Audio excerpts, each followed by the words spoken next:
'Tis the season to be jolly, fa la la la la la la la la. Don we now our gay apparel, fa la la la la la la la. That was beautiful. Hello, boys and girls. Welcome to a very special Tuesday episode of The Sweat. This little elf to my left is Jessie Coffield. The massive jacked elf to her right is Emerson Lotzia. You had to throw that in there. Some call them ugly, but we call it fashion. These sweaters are pretty cool. Follow DraftKings on Instagram like right now. Yep. Peep their story. There might be a way for you to get your hands on one, but we actually aren't sure. Yep, I think it's a scavenger hunt thing. All right, anywho, let's talk some NFL football with these little helpers. DK Lives, Reed Fowler, Steve Buchanan, and Ian Hartitz of the Action Network. Reed, you look fantastic in your fashionable sweater. And before we hit the waiver wire, guys, happy belated birthday, Steve. Yeah, happy belated birthday, Steve. Oh, man, Slate approved. All right, time to help everyone in a season-long league before their playoffs begin. So let's start with running backs. Leonard Fournette has been suspended for this week's game. If you have him, how important is it to scoop up TJ Yeldon if he's available? And part two, who else do you like from the waiver wire for running backs this week, Steve? You know, belated birthday, and I wouldn't mind one of those sweaters for a gift. Well, you know, Reed took yours, I'm just saying. Yeah, of course he did. Yeah, I mean, obviously, you know, Yeldon's in play, but I'm kind of looking at Rex Burkhead this week. I mean, you have to keep worrying about the injuries that keep mounting with Sony Michel. I mean, this week's matchup isn't that great. He has such a great matchup against the Dolphins in week 14 if you're looking ahead towards the playoffs there. I mean, obviously, the return of Burkhead kind of muddles up the Patriots' backfield a bit because James White is also very involved there. But as a handcuff to Michel here, I mean, he took a nasty spill last week against the Jets. I mean, that was a chiropractor's dream watching him twist all over the place as he was being taken to the ground there. So I feel like just as a handcuff, Burkhead is somebody we've seen that can, you know, get the carries there, get some of the goal line carries. I think he's good insurance to have, especially heading into the playoffs. Hey, Reed, I mean, TJ Yeldon, Rex Burkhead, maybe Justin Jackson. Who are you interested in? Yeah, you like TJ Yeldon in this spot. Look, Indianapolis is 30th per DVOA to pass-catching running backs. Again, really good, right? For this spot only, you're not looking at this long-term.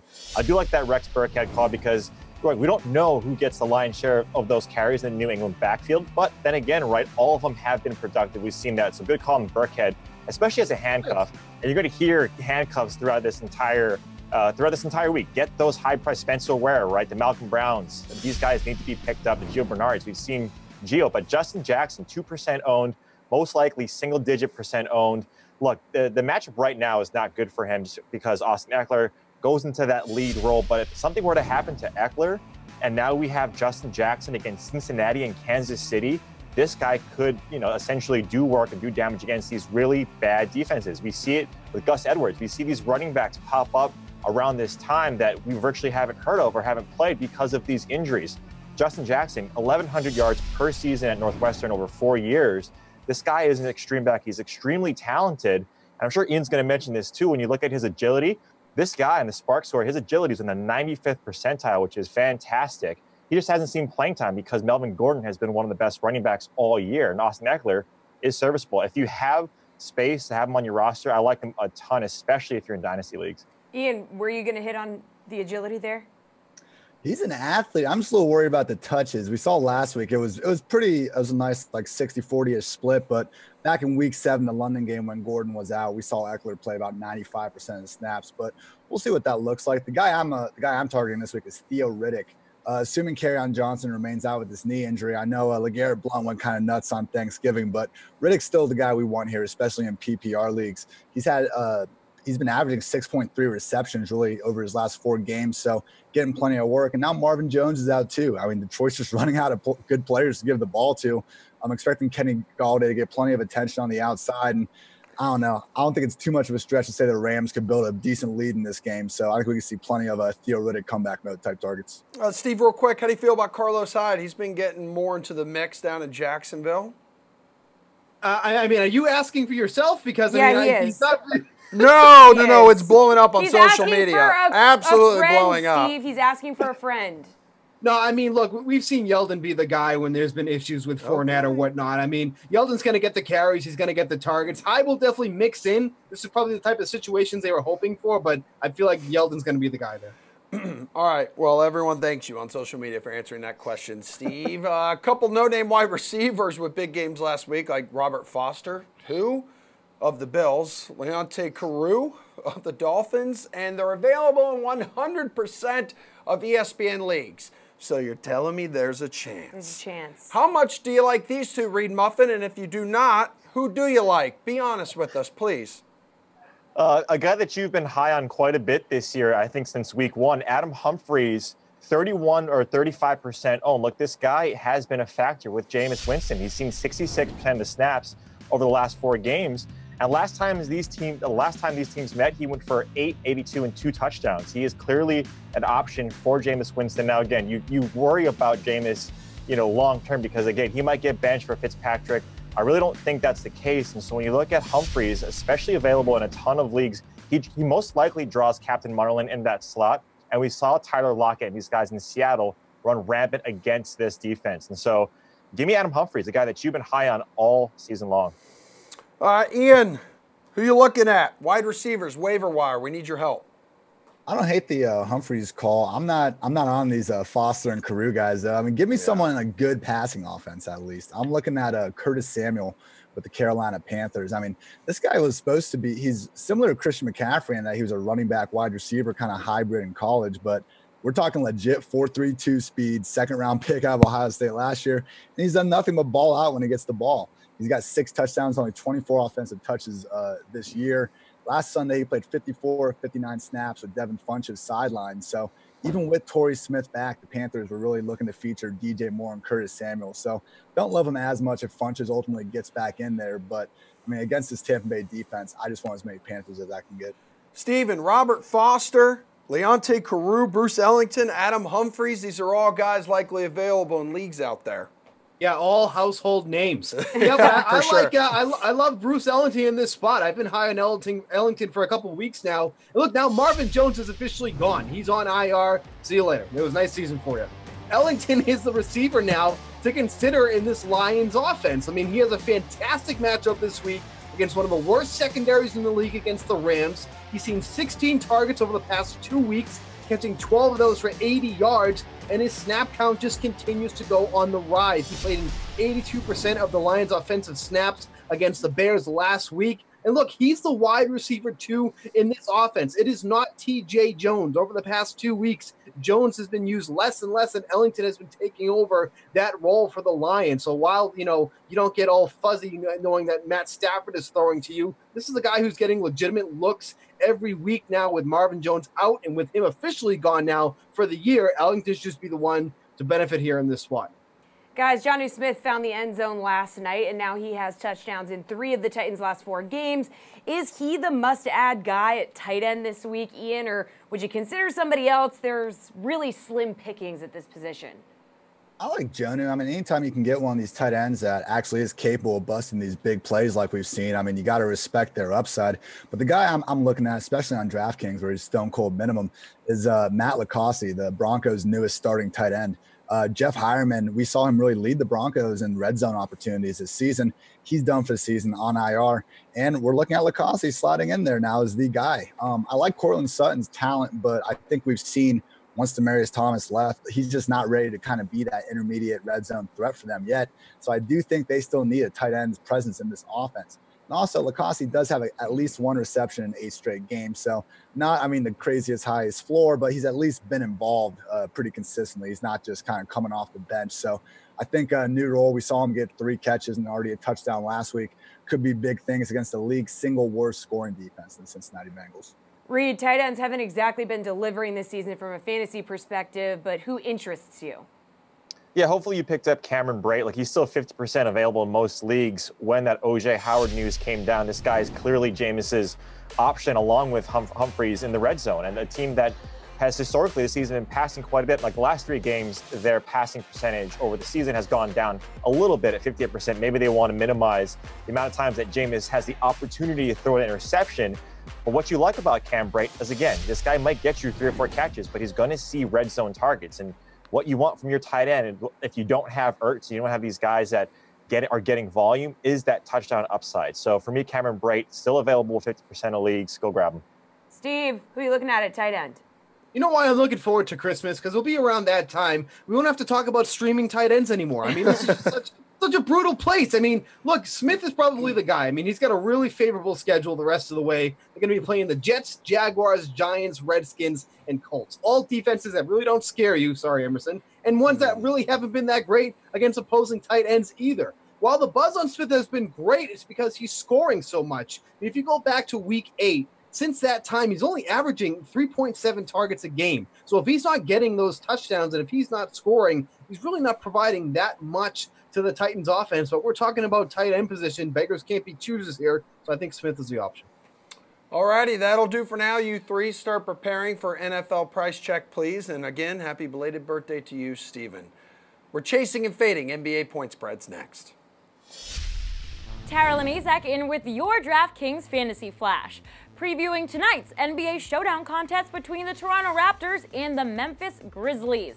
The Raptors put their unbeaten road record against Western Conference teams on the line tonight in Memphis, while the Grizzlies enter tonight looking to end their 2-game losing streak.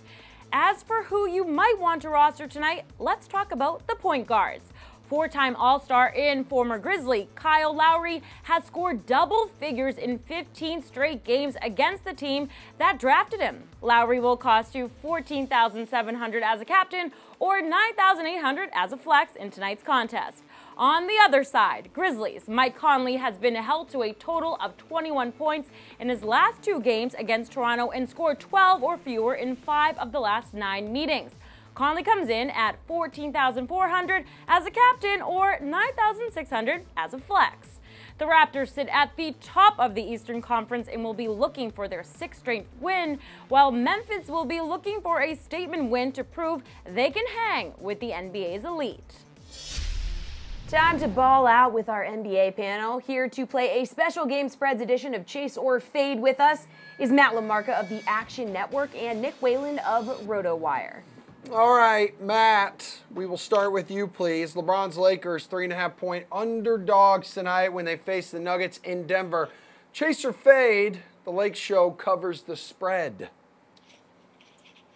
This is a tough one. I'm going to take the Lakers here. LeBron has been an underdog 4 times this season. He's 2-2, so not a ton of information one way or the other there, but I'm not entirely sold on this Nuggets team yet. Their defense is 5th right now in defensive efficiency, but that's a huge step up from where they were at last season. I could definitely see some decline from them as the season progresses in that department. So I will take, 3.5 points with the best player in the league still. The best bet, I think, in this game is to just take the over. The Sharps have been pounding the over since this number opened up. The total has already risen by 6 points, which goes to show just how much they love it tonight. So if I'm putting some money on this game, it's going to be on the over. All right, what are you doing here, Nick? Because LA is scoring more than 114 points a game. However, they've been nearly as generous on the defensive end. Yeah, I'm going to do the same thing. I'm taking the Lakers to cover this 3.5 points.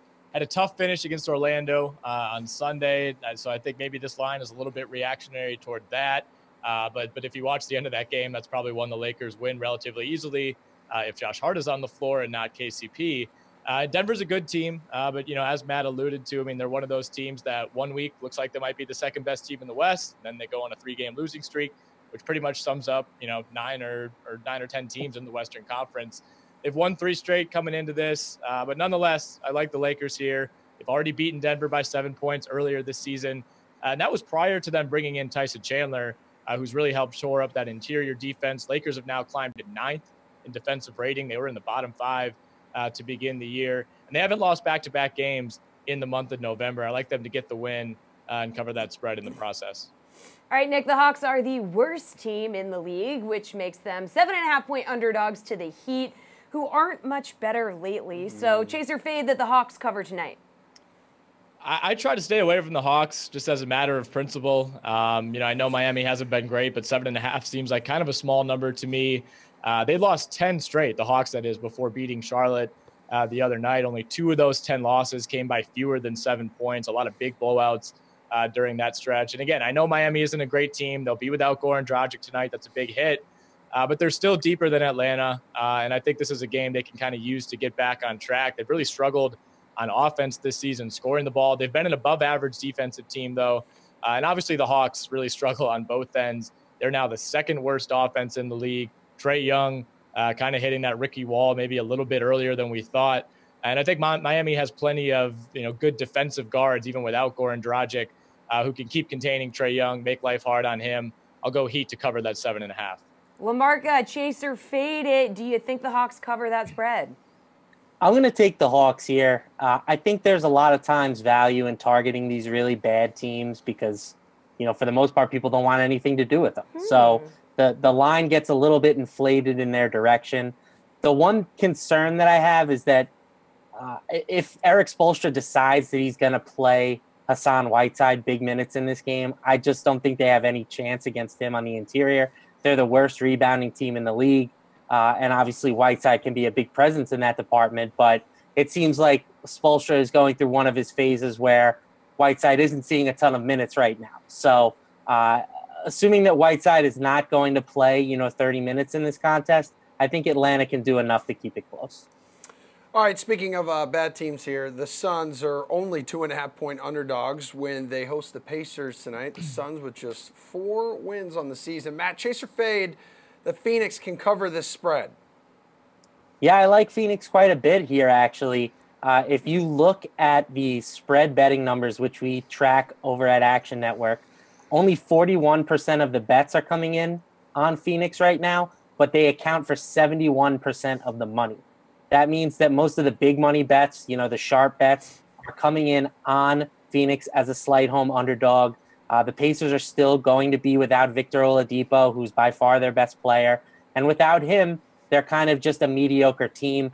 Phoenix is not good, but they have been better since they've started playing Mikal Bridges a little bit more. He's actually, in terms of like net rating and real plus minus, has been one of the most impressive rookies this season. So if they're going to continue to play him and the Pacers are going to be without their best player, I think this game should be close, and I will side with these sharp bettors and take the points here. All right, what are you doing here, Nick? Because the Pacers, even without Oladipo, the favorites in this game here. Yeah, I think it will be a close game. I do think Indiana wins. When you're looking at a 2.5-point spread, to me, to some degree, you can kind of say, all right, who do you think is going to win the game? And to me, that's Indiana. It is kind of an odd line, though. I know Phoenix got that big win over Milwaukee on the road over the holiday weekend. But to me, still not a very good basketball team, not a team I trust game to game. They're third to last in both offensive and defensive rating coming into Tuesday night. As you guys said, no Oladipo for Indiana. Obviously, that's a huge hit, but they didn't need him to blow out the Jazz last night. They have a nice stable of guards, Collison, Joseph, Tyreek Evans, they can kind of use to make up for the loss of Oladipo. And I know they've been a little bit up and down, the Pacers, that is, but when they play well, they seem to really play well. Their last 5 wins have each come by at least 8 points. The last 2 have come by a combined 60, both of those, oddly enough, against the Utah Jazz. I think Phoenix certainly puts up a better fight than Utah has, but I like Indiana here to cover that 2.5. All right, guys, the Knicks are actually really hot right now. They've won 3 straight, but they're still big underdogs tonight when they face the Pistons. Nick, chase or fade that the Knicks cover the 7.5-point spread? Oh, I'm all in. I'm chasing this. Both of these teams come in playing pretty well. Knicks have won 3 straight. Like you said, Detroit's won 4 of their last 5. I think I might like Detroit to actually win the game, but I think it'll be closer than that 7.5. Knicks seem like they're actually playing with a little bit of confidence for the first time this year, possibly the first time this decade. Those last 3 wins are Memphis, Boston, and New Orleans. So 3 pretty solid teams. It's not like they're just beating up on the Suns and the Hawks. So after a really, really rough stretch, where it looked like the Knicks were, kind of really going to be cruising towards maybe a season where they win less than 20 games, they're getting blown out a ton earlier this month. They look like they now have some confidence and they think they can maybe hang with some better teams. Enes Kanter is back in the starting 5. He's playing well, had 21 and 26 the other night against Memphis. I think that'll be a really fun matchup against a relatively similar player in Andre Drummond. And I don't really love the Pistons guard depth right now, so give me the Knicks to cover that 7.5. Yeah, that rough patch. They started the season with 14 losses in their first 18 games. So, Matt, can they cover the spread here? I'm going to fade the Knicks. Okay, buddy. They're just not a good basketball team. I know they've played better recently, And them having Cantor in the lineup is just such a big upgrade compared to Mitchell Robinson at this point. Like, why he was coming off the bench for a few weeks there makes no sense to me, but kudos to David Fizdale for finally deciding to just play his best players. But I think that they're going to struggle against Andre Drummond and Blake Griffin. The Knicks, even though they're winning, are still a pretty bad defensive team. They're, in the bottom 7 or 8 in terms of defensive efficiency this season.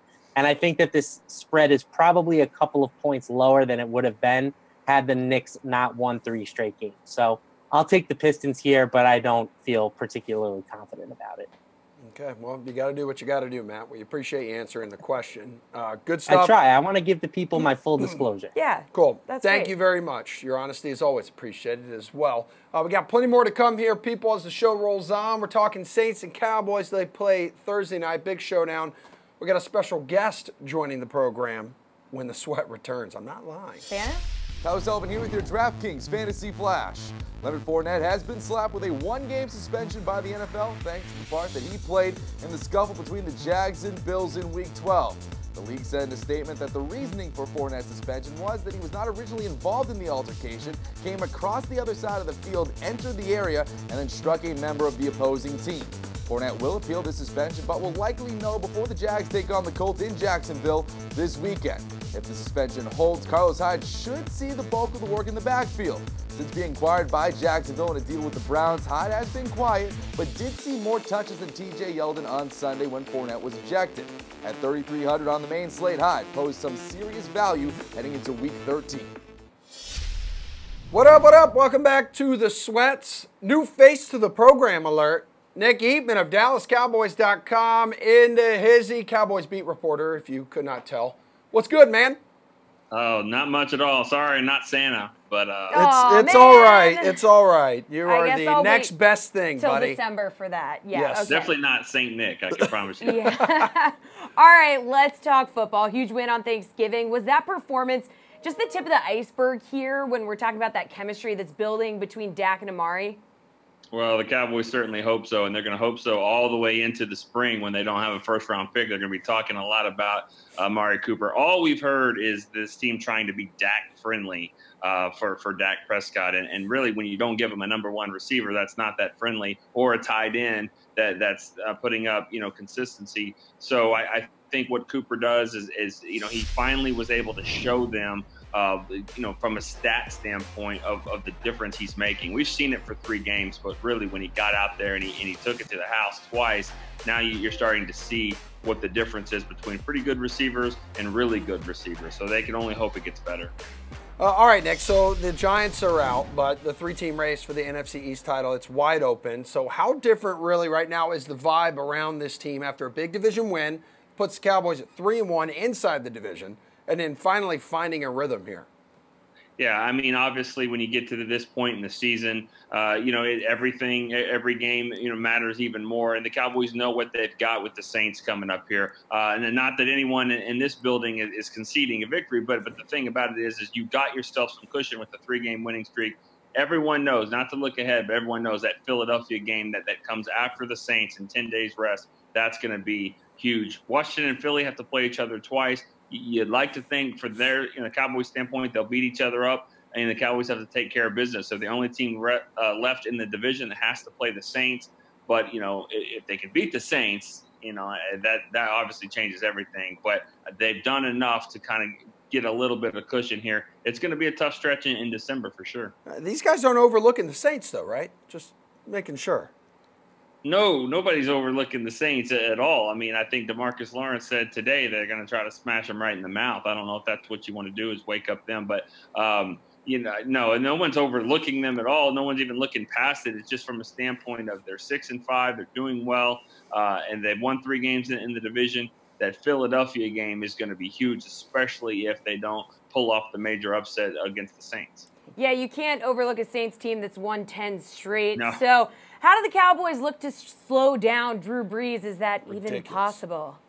Well, it's going to have to be with Ezekiel Elliott, and I know that maybe you're looking for a defensive answer, but they're going to have to play ball control offense. That's what they sort of did against Atlanta.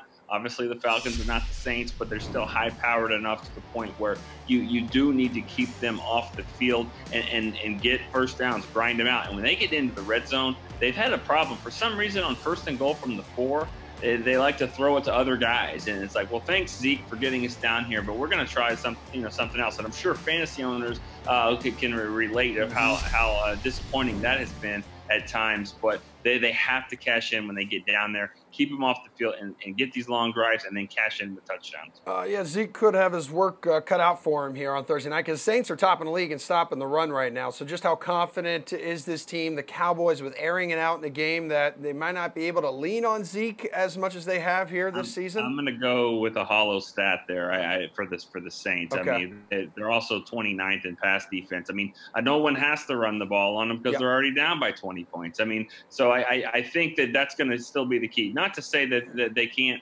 stop the run, but I don't think teams are really running the ball a lot in the second half. They're giving up 40, 50 points. The Cowboys are going to have to keep running, try to keep it close where Zeke is involved. He's also going to be involved in the passing game as well. He's been doing that a lot more. I think that's one thing that Amari Cooper has helped open up a little bit is ways for him to catch the ball out of the backfield. Yeah, good point. Well, you spoke about Elliott a little bit. He is one of the few bell cow backs in the league, a guy that has the lion's share of the carries for a team. So how much of an advantage is it for the offensive coaching staff just knowing that you can give Elliott the ball 20-plus times a game with consistency?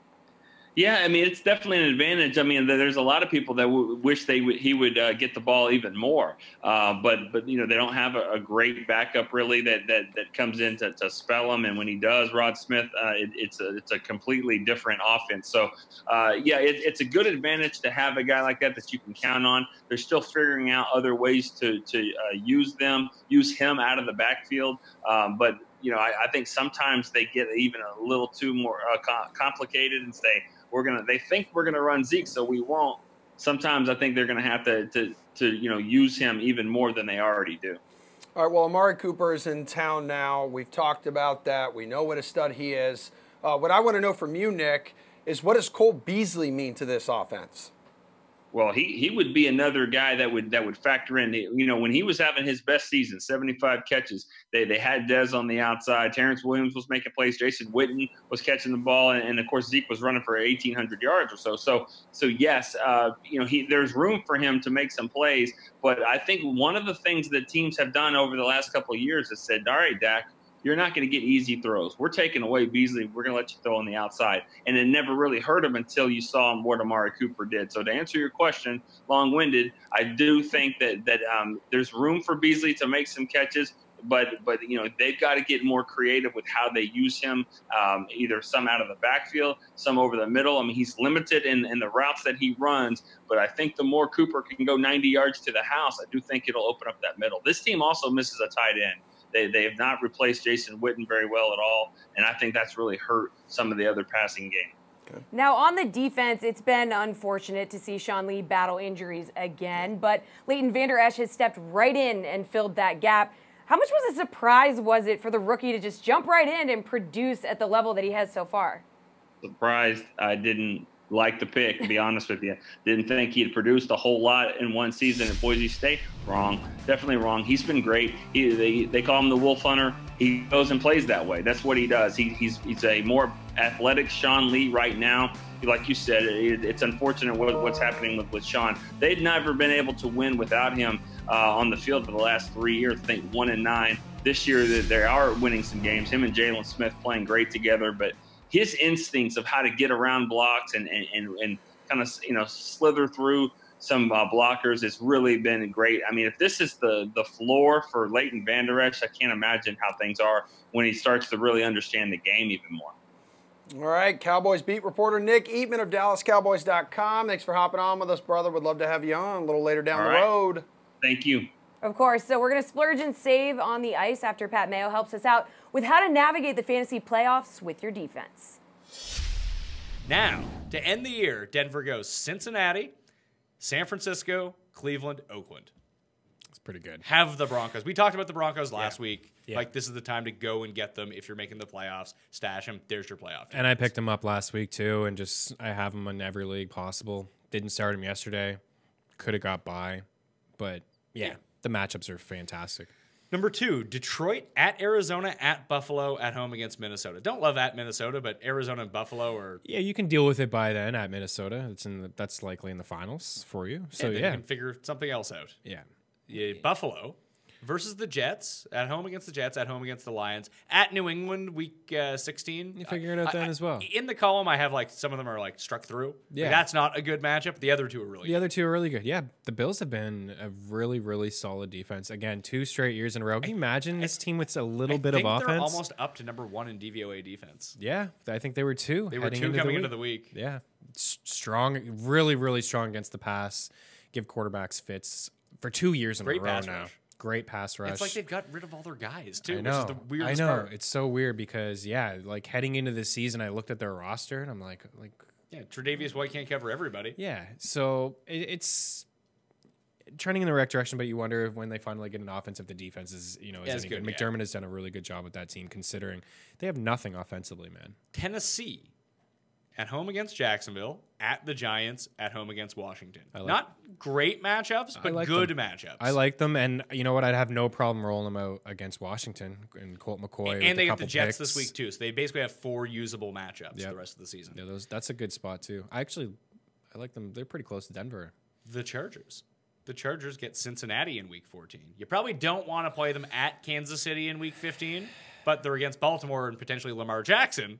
Oh, yeah. In week 16, that could be a game breaker. That could be, that could win you the whole ship. I mean, Bosa comes back, and he's awesome. The pressure that he generates and gets after the quarterback. He makes their entire defense so much better. They're now a legitimate because he was gone. They're still missing a couple pieces. But that pass rush legitimate. that Melvin Ingram, they were just able to triple Melvin Ingram. Exactly. Now they can't. Yeah. Now it's uh-oh. Yeah. Maybe. I don't know if they're going to get Perriman back or not. They might. Yeah, I'm not sure. That would be a huge boost. Last one. I have Baltimore on here. That doesn't seem right, but I guess it is. Baltimore, if they were dropped, they shouldn't be dropped. But I put them on here because they play at Kansas City week 14, so they will be dropped at some point, but they get Tampa Bay and the Chargers weeks 15 and 16. It's not great. No, but you could play them against the Bucs. Yeah. If you miss out on some of these options. Yeah. And they're probably not available right now because everyone picked them up to play against Oakland. But you're right. People will drop them now. People will drop them against Kansas City, and then it's just there for... Yeah. Be aware of that. Yeah, for sure. Just don't tune out and be looking around. Yeah, now's the time to grab these defenses. Handcuffs, defenses, and multiple defenses. You could carry 3. I've carried 3 before. Yeah, hey, I want this on week 14. I want this on week 15. And plan ahead. Plan ahead. Yeah. Save your fab bucks. Yeah. Get these defenses and make sure that no one can use them against you. I think that's the biggest thing of why I carry 2 and sometimes 3. Ice, baby. Okay, all right. Who to splurge and who to save on for tonight's NHL slate. Here to lay down some knowledge is our NHL DFS expert, Sean Newsham. Yeah, we're ready to cool down the show a little bit in these ugly sweatshirts. All right, Sean, Connor McDavid's the highest priced center tonight at $8,000 against the Stars, or you could save some money and go with Evgeny Malkin, who has a 7-game point streak going right now, is only $6,500 against the Jets, Jets, Jets. Are you splurging or saving here, bud? I'm going to splurge here at center and play Connor McDavid. Best player in the entire NHL. He has 10 points in his last 6 games as well, so it's not like he's falling much behind Malkin. But the real differential here is the matchup. The matchup at home against Dallas is a much superior matchup than what Malkin's going to be facing against Winnipeg. Winnipeg sort of limits high danger chances, and Dallas gives up a ton of shots. And ever since moving Leon Draisaitl back on Connor McDavid's wing, it's really sort of helped the offensive flow going for Edmonton. So I'm going to splurge here and go with McDavid. Yeah, all right, Patrick Laine is the most expensive winger tonight at $7,900 against the Penguins. Or you could go cheaper and take Claude Giroux, who's only $6,600 against Mike McKenna of the Senators, who's just been awful this season. Not ideal. Do you feel like splurging or do you feel like saving? Here I'm going to end up saving. Patrick Laine is a fantastic play as well, but Claude Giroux gets the best matchup in the entire NHL. Ottawa, not just Mike McKenna, is just absolutely dreadful. Their Corsi against per game is 55. For example, there's 20 teams on tonight's slate. The gap between 2nd and 20th is the exact same as the gap between 1st and 2nd. That's how bad Ottawa is. Ottawa's giving up 4.6 goals per game over the last month, and Giroux's in the 99th percentile in Corsi 4 over the last month. So I think Claude Giroux's a great spot to save at wing. Brent Burns leads the pricing for defensemen, $6,700 against the Sabres. Or you could choose Ryan Suter, who has 5+ fantasy points in 2 straight games and is only $4,800 against the Coyotes. You want to splurge? You want to save on defensemen, Sean? Please tell me. I'm going to end up splurging here at defense. Not to say Ryan Suter isn't a great play as well, but Buffalo ends up funneling a lot of their shots to the point, which generally will set up well for Brent Burns. Granted, it's not the Brent Burns of old that we're used to with the massive shot totals and the massive block shot totals, but he's still getting the puck on net. And with the matchup against Buffalo, you can expect to see quite a few shots on net for him. So I'm going to splurge at the defenseman position with Brent Burns. All right, finally, between the pipes, Devin Dubnyk is the priciest goalie tonight at $8,500 against the Coyotes. Or you could have Curtis McElhinney, who has 3 straight wins, and he's only $7,600 against the Canadiens. Great. Are you splurging or saving at goalie? I'm going to save at goaltender, but I'm actually going to save even more. Whoa! With McElhinney. If you look all the way at the bottom of the price points, you can get Anthony Stolarz for Philadelphia. Granted, he's not a great goaltender, and he is the backup for Philadelphia. However, I just talked about with Claude Giroux, the Ottawa team is absolutely dreadful. They're just getting shredded every single game, and they're just probably the worst team in the NHL by a decent margin. So when you have a chance to play the cheapest goalie on the entire slate, who just so happens to be the biggest favorite against the worst team in the NHL, I think it's a great situation in which you can save that. Mr. Newsham, it is slate-approved pick time. Who is your lock of the night? So for me, tonight's lock of the night is going to be a little bit different. I'm not going to go cheap. I'm not going to go expensive. I'm going to go right in the middle with Oscar Klefbom for Edmonton. Klefbom's peripheral stats have been fantastic lately. If you look at his last game against Boston, I believe, he had 8 shots on goal and 5 block shots. That's a 6.5-point floor before you even factor in any goals or assists. He ended up having 2 assists in that game. And in the last 3 games, he has, I believe, 18 shots on goal. So he's averaging about 6 shots on goal in his last 3 games, which is a fantastic total for a defenseman. And his block shot numbers are up as well. And he's averaging about 3 block shots per game as well. So you have a guy who's just averaging about 9 peripheral stats, which is over 4.5 DraftKings points without even including goals and assists. So I think for tonight, Oscar Klefbom has a great chance to get on the score sheet as well. So for me, he's the slate-approved lock of the slate. And a great salary, too. Wow, thanks, Sean, our NHL DFS expert, always dropping the knowledge on us. So we're going to be right back with our NFL panel to play a little price check. Please don't go anywhere, people of the internet. I'm Tara Lenizak, and with your DraftKings Fantasy Flash. We haven't seen Steph Curry on the court since he suffered a groin injury back on November 8th and the Warriors lost to the Milwaukee Bucks, but we have some good news. Curry practiced fully on Tuesday, and head coach Steve Kerr expects the star point guard to return at some point during Golden State's upcoming 5-game road trip. In fact, we could see Curry return as soon as Thursday's matchup with the Toronto Raptors, which will be a showdown between 2 of the NBA's elite teams. In 12 games this season, Curry is averaging 29 points, 6 assists, and 5 rebounds, and without him on the floor, the Warriors have not looked like the dominant team they once were. Golden State is 10-2 this season with Curry in the lineup and just 5-5 without him. Kevin Durant admitted that it has felt uncomfortable not having Curry or Draymond Green, who has been sidelined for the last 5 games with a toe injury. Though Durant didn't look too uncomfortable Monday night when he put up 49 points in their win over the Magic. The Warriors have had more success recently as they have won their last 3 games, but getting Curry back will certainly be a boost to a team that is looking to prove to everyone that the road to a championship still runs through Golden State. All right, we told you our NFL bros would be back. DK Live's Reed Fowler, Steve Buchanan, Ian Harditz of the Action Network. Happy belated birthday, Steve. You guys want to play a little price check? Yeah? Oh, we're down, baby. Yeah, good. You don't have a choice. Yeah, you don't. So Andrew Luck's been a lock lately with at least 3 touchdowns in 8 straight games. Oh. He's pretty cheap this week at $5,800 against the Jags. Wow, what a challenge. Steve, is that a steal for Luck? I mean, through the first 5 games of the season, the Jaguars held opposing quarterbacks to under 20 DK fantasy points in all but one game. The last 5 games, only one quarterback hasn't exceeded 20 DK fantasy points. I mean, they just can't stop anybody right now. Now they have to face a red-hot Andrew Luck. Good luck. I mean, he's not priced correctly. Like, he's priced as if he's facing the Week 1 Jacksonville defense, and that they are not. He should be a lot more expensive in this spot. This is a great spot for him overall, and I expect him to get plenty of love during the week when we're talking about quarterbacks and who to roster this week. So he is too cheap, and we definitely need to take advantage of that. Reed, are you going to take advantage of Luck against the Jags? I don't think he is. Ooh, my. I feel like Emerson's your hype man, Jesse. A lot of side comment there from the peanut gallery. But yeah, I mean, Steve's right. This guy isn't priced properly. Luck is like he's facing like a Jacksonville of last year even, right? I mean, a lot of these teams have done well. A lot of these quarterbacks have done well. And we just look at the last game that the Colts played against the Jaguars. They did quite well. Like, you look at what Jacksonville is unable to do. Like, DVOA does respect Jacksonville a little bit too much. They're 11th in pass defense. I don't think they're that good.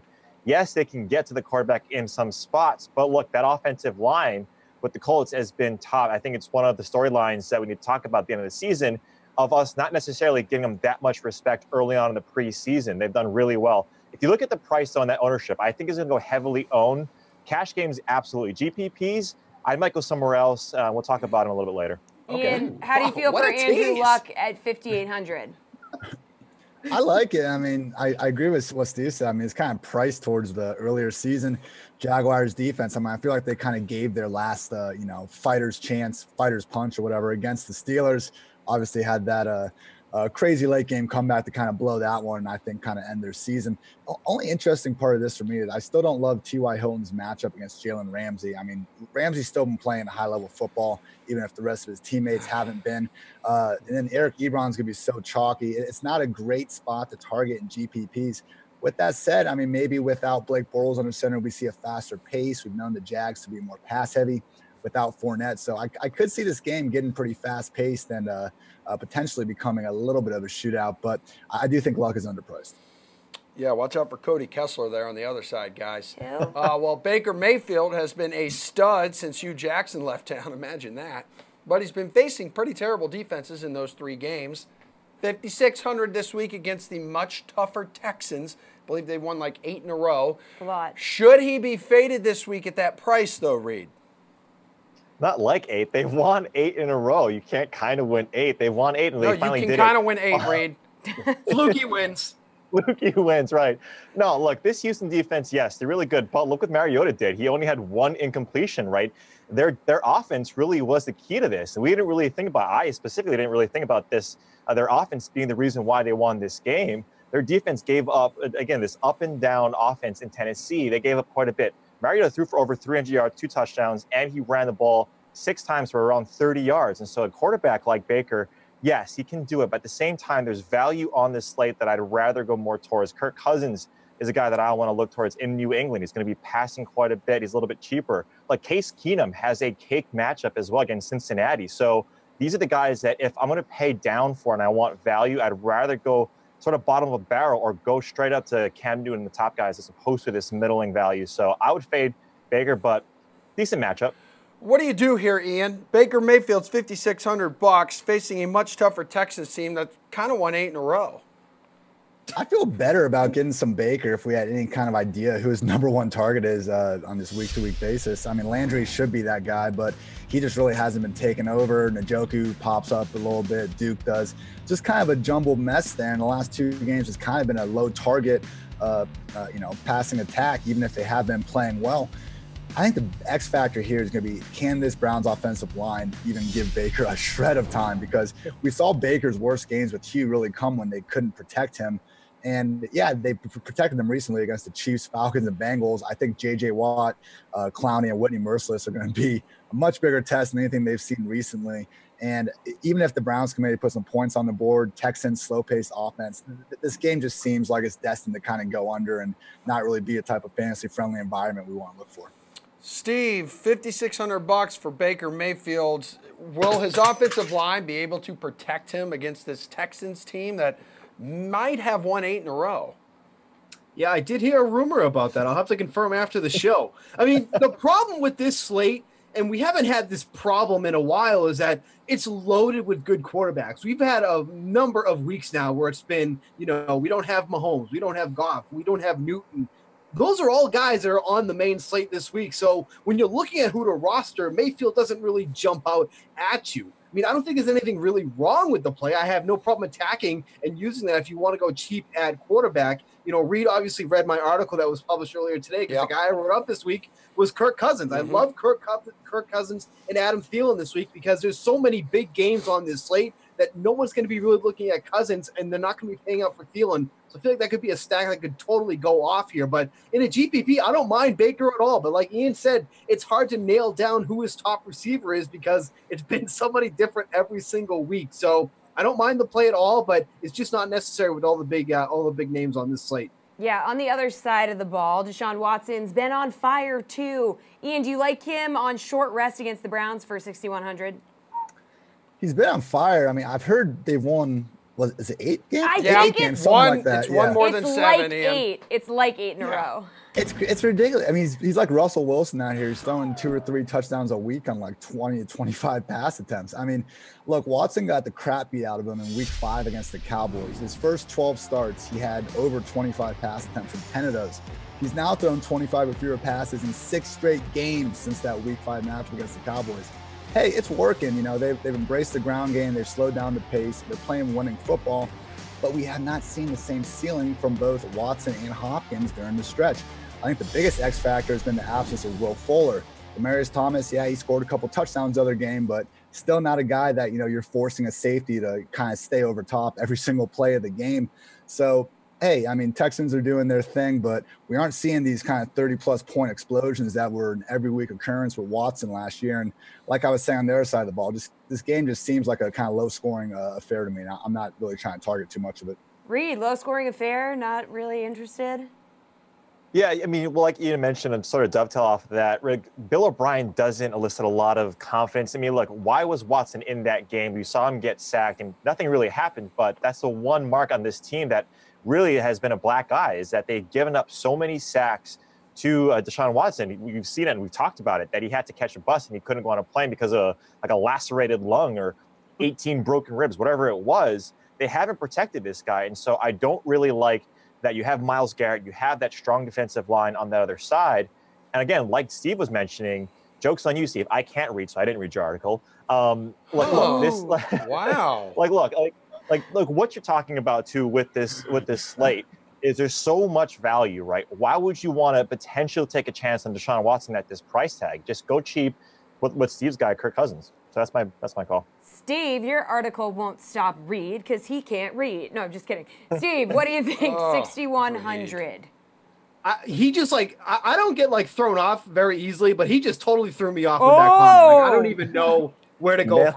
Yeah. Look, so Ian mentioned that Watson just hasn't been throwing much, and since week 6 he hasn't had more than 25 pass attempts in a game. Before that time, he was averaging around 38 per game. So you could argue that, well, he makes up that by when he rushes. Well, if you look back in week 11 when they faced the Redskins, he only had 7 rushing yards. And because he's not throwing that much, he's not getting over 300 passing yards. So we ended up with 11 DK fantasy points in that game. If he's not rushing the ball, that's kind of what you're looking at this juncture. So 6,100 feels so expensive. And then this week alone, would you rather pay $6,100 for Watson or pay $300 more and get Jared Goff against the Lions? $500 more, get Cam Newton against the Buccaneers. Hell, $300 less, you can get Andrew Luck against the Jacksonville Jaguars. This doesn't make sense at all to pay $6,100 for Watson in this spot.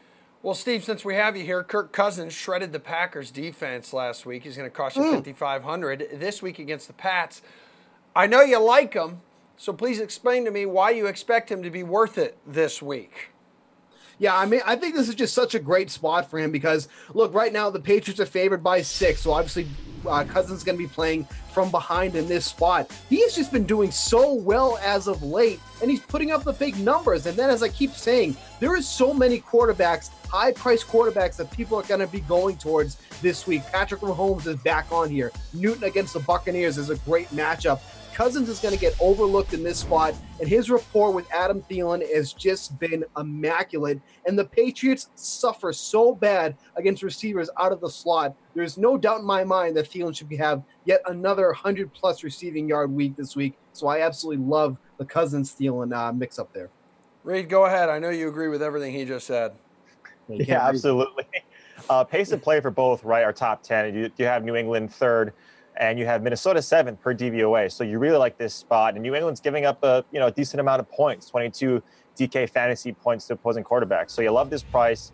Again, you have higher priced guys, right? You have value like Cam Newton. Jameis Winston, a guy that we talked about quite a bit last week, is in another good spot at those higher priced numbers. So Kirk Cousins is in a prime spot. Love this play.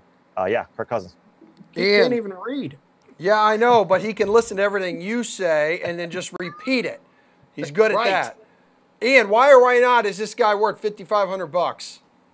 I think he's worth it. Like I said, build stacks around this entire game. I mean, as Reed said, it's gonna be the fastest paced game of the week most likely. And I look at the Chiefs game. I look at the Rams. I mean, a lot of these games have just this kind of eerie blowout feel to them, where you got to be concerned how many quarters you're even going to get out of these quarterbacks. But I mean, Cousins and Brady should be able to go back and forth all afternoon long. So if we got both offenses kind of consistently racking up points, I mean, it could be a high scoring game on both sides. And also, one thing people forget about Cousins, like, the guy's a legit scrambler. He scored at least 4 rushing touchdowns each of the last 3 seasons. He's only got 1 this year, so I think maybe we see some positive touchdown regression on the ground with Cousins here in these upcoming weeks, which is all we're looking for out of our quarterbacks.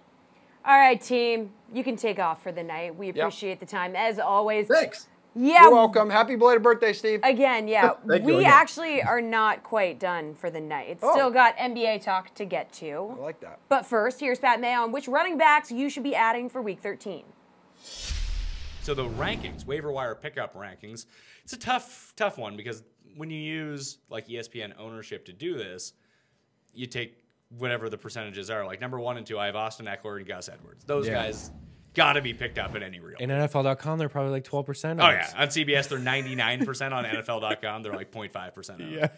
But there's a legitimate chance Eckler could be available, because he had been underperforming for so long that maybe someone dropped him. Yeah. If they weren't the Melvin Gordon owner in their league, they may have dropped him. Yeah, in a 10-team league, I'd say he's probably out there. And, he had that underperforming performance against the Titans. Yeah. Right, in London, where he was the only guy there. He wasn't good in that game.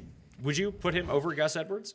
No, I really? wouldn't. You would have Gus ahead of him? I would, because, I wonder how much they're going to run the ball. And, Justin Jackson is going to get a few carries. I don't think he's fantastic. But what did he have, 8 carries yesterday? Yeah, but I think that was up because they were up by so much. Sure, but, I still think I don't think Eckler is that guy who can, he's very much like James White, as a guy they don't want to give 10 to 15 carries to. They're giving those to Gus. But if you he is getting the carries, but I mean, these are PPR rankings. I just see, if you condense Melvin Gordon and Austin Eckler's market share of the receiving game into Austin Eckler. Yeah. Now you're looking at a guy who's going to average like 10 targets a game. Right. The targets are there. You got to think about red zone too. Like, this was, Melvin Gordon was obviously leading the way in red zone, touches, but targets too. He's leading his team in red zone targets. So you wonder if maybe Eckler gets a few more catches out of the backfield. Maybe Gates gets a couple more targets.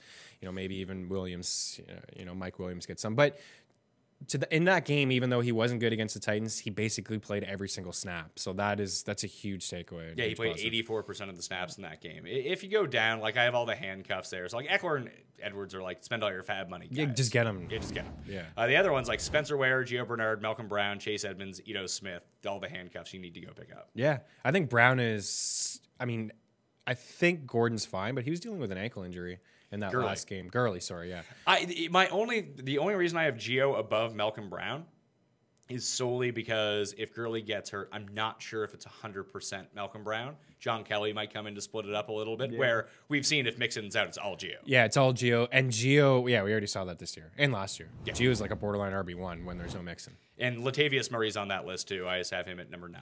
Yeah, Latavius Murray he's a great handcuff. He probably won people weeks if you handcuffed him earlier in the year. If we don't know about Marlon Mack, would you go Hines or Wilkins? Because somehow Hines had a whole bunch of carries and Wilkins had a whole bunch of catches, which is the exact opposite of what they normally do. Right, I know. Earlier in the year it was all Wilkins and Hines had those. I think I would go Hines. I think I would go Hines as well. Yeah, I think there's more upside with him. He's done more this season when given the opportunity. Wilkins, had an opportunity earlier on in the year and didn't do anything with it. So I would lean Hines. You got down here. Wilkins only played 12% of the snaps. Hines 38%. Alrighty, last block of the show, saving the best for last here. And that would be NBA Showdown picks with Matt Lamarca of the Action Network and Nick Whalen of RotoWire. So we need your help with the showdown contest between the Raptors and Grizzlies. The top two players on the board tonight are Kawhi Leonard and Marc Gasol, who has 50-plus DK fantasy points in 4 out of the Grizzlies' last 5 games. That's pretty good. So what are the chances you're fading Leonard in favor of Gasol tonight, Mark? Mark? Mark works Same too. thing. Marc Gasol. Right, you've been called much worse. The chances are high. I think Gasol is the better play of the two. He plays more minutes right now. That's really the big thing. Kawhi for the Raptors. The Raptors are just so deep, they don't need to rely on him so much, while the Grizzlies pretty much run everything through Gasol and Conley at this point. So I think considering the savings, Gasol is the superior play of the two. Are you going to save the $400 here, Nick? No, I agree with everything that Mark/Matt said. I think Gasol is the better play. But, to play devil's advocate, I can make a case for Kawhi. I think the center position is a little bit deeper tonight. There are some options I like down the board a little bit. Forward, not quite as deep to me. Obviously these teams, I don't think the matchup really matters all that much. Two very evenly matched teams on defense. Toronto, of course, faster pace right now. Memphis comes into the night last in the league in pace. But if I had to go with Kawhi, you could make an argument he's coming off of 48 and 53 DraftKings point games in his last 2. He's rebounding at a high rate. He's had no fewer than 6 rebounds in any of his last 10 games, racking up a ton of steals, which is what Kawhi does. But my only concern, as Matt alluded to, is that Kawhi's minutes have kind of been restricted a bit. Every now and then they'll just hold him to, 30, 31 minutes. Still maybe some lingering concerns about that quad, whereas Gasol, and if the Grizzlies want to win games, he needs to play 35, 36, 37, sometimes 40 minutes. And that's really what we've seen with him over the past 10 games or so. Nick, the next top 2 players at the top of the pricing are Kyle Lowry, Mike Conley. Conley's been averaging 5 more DK fantasy points than Lowry over the last 10 days. Yes, we've been paying attention. Which one of these two do you prefer and why? I think I'll go with Conley here. Maybe a little bit of a lower ceiling than Kyle Lowry on any given night, but I also think right now he has the higher floor. Lowry struggled a bit over his last 2, didn't get to the free throw line at all against Miami the other night, which is a little concerning. Sometimes he can be a little bit too reliant on that 3-point shot, and if that's not falling, it really hurts his scoring. Conley hasn't had that 60-plus point, DraftKings point, I should say, eruption like Lowry did last week. He's been more dependable night to night. And he does have 2 50-plus DraftKings point games and a 49 DraftKings point game in his last 4. So, again, ceiling maybe not quite as high, but it's pretty close. And he's averaging just under 10 assists during those last 4 games. I like Conley tonight at 7,700. Action, Matt, Kyle Lowry or Mike Conley? Yeah, I agree. It's Conley. I think if you look at what Lowry's doing this season, when Kawhi is in the lineup, his usage rate on a night-to-night basis is just drastically lower than we've seen from him in the past. I mean, he's at, this is great television, 19.5% this season in terms of usage rate, Jesus. Which is a career low for him, at least since he's joined the Toronto Raptors. So we've kind of seen him transition into more of a distributor. He's posting a season high in assists, or a career high in assists, which is great, but it has had a little bit of a negative effect on his fantasy stock. So I think Conley is the play out of these two guys. All right, how are you approaching the captain spot tonight, Matt? It's a tough one. I think, we mentioned the top 4 guys. I think you want to try and get at least 2 of those players in there because their ceilings are just so much higher than everybody else's on this slate. So you want to go with a little bit of a reduced price at captain to do it. I'm looking at guys like J. Michael Green, I think, is interesting. He's been playing, decent minutes off the bench and is a fantasy point per minute type of guy. I think Jonas Valanciunas could be interesting. He's somebody that scores well over a fantasy point per minute, but his minutes sort of vary on a night-to-night basis.